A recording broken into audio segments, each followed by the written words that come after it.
আসসালামু আলাইকুম রহমতুল্লাহি ওয়া বারাকাতুহু। সম্মানিত প্রিয় মুসলিম ভাই ও বোনেরা, আর ইসলামী টিভির পক্ষ থেকে সকলকে জানাই আন্তরিক মোবারকবাদ। আশা করি সকলে ভালো আছেন। আমি আলহামদুলিল্লাহ আল্লাহর রহমতে ভালো আছি। আজকে আপনাদের মাঝে আলোচনা করব কী পরিমাণ সম্পদ থাকলে সদকাতুল ফিতর ওয়াজিব হয়। তো চলুন আমরা জেনে নিই। তো রমজান এবং ঈদুল ফিতরের সাথে সম্পর্কিত গুরুত্বপূর্ণ একটি ইবাদত হলো সদকাতুল ফিতর।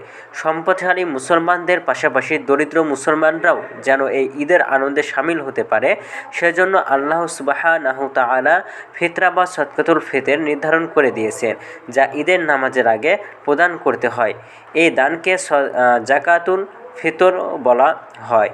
ঈদুল ফিতরের দিন সকালে যে ব্যক্তি নেশাব পরিমাণ সম্পদ অর্থাৎ 7.5 ভরি সোনা বা 52 ভরি রূপা বা সমমূল্য নগদ অর্থ এবং ব্যবসাপূর্ণ শৌখিন আসবাবপত্র, বাসগৃহ ছাড়া বাড়িঘর এবং জমি জমার মালিক থাকে, তার ওপর তার নিজের পক্ষ থেকে এবং অপ্রাপ্ত বয়স্ক সন্তানদের পক্ষ থেকে সদকাতুল ফিতর আদায় করা হলো তার জন্য ওয়াজিব হয়ে যায়।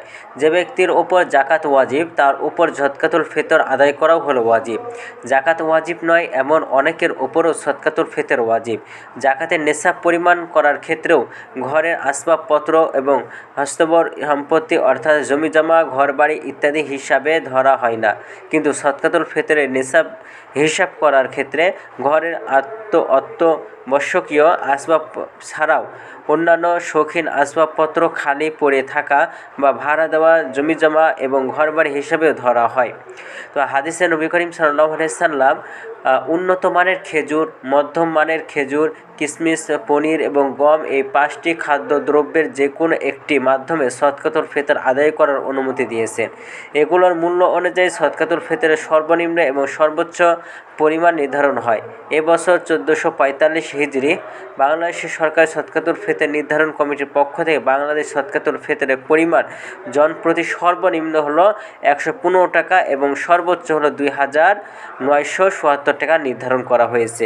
তো ভিডিওটি ভালো লাগলে অবশ্যই চ্যানেলটি সাবস্ক্রাইব করে পাশে থাকবেন। ধন্যবাদ সকলকে। আসসালামু আলাইকুম ওয়া রাহমাতুল্লাহি ওয়া বারাকাতুহু।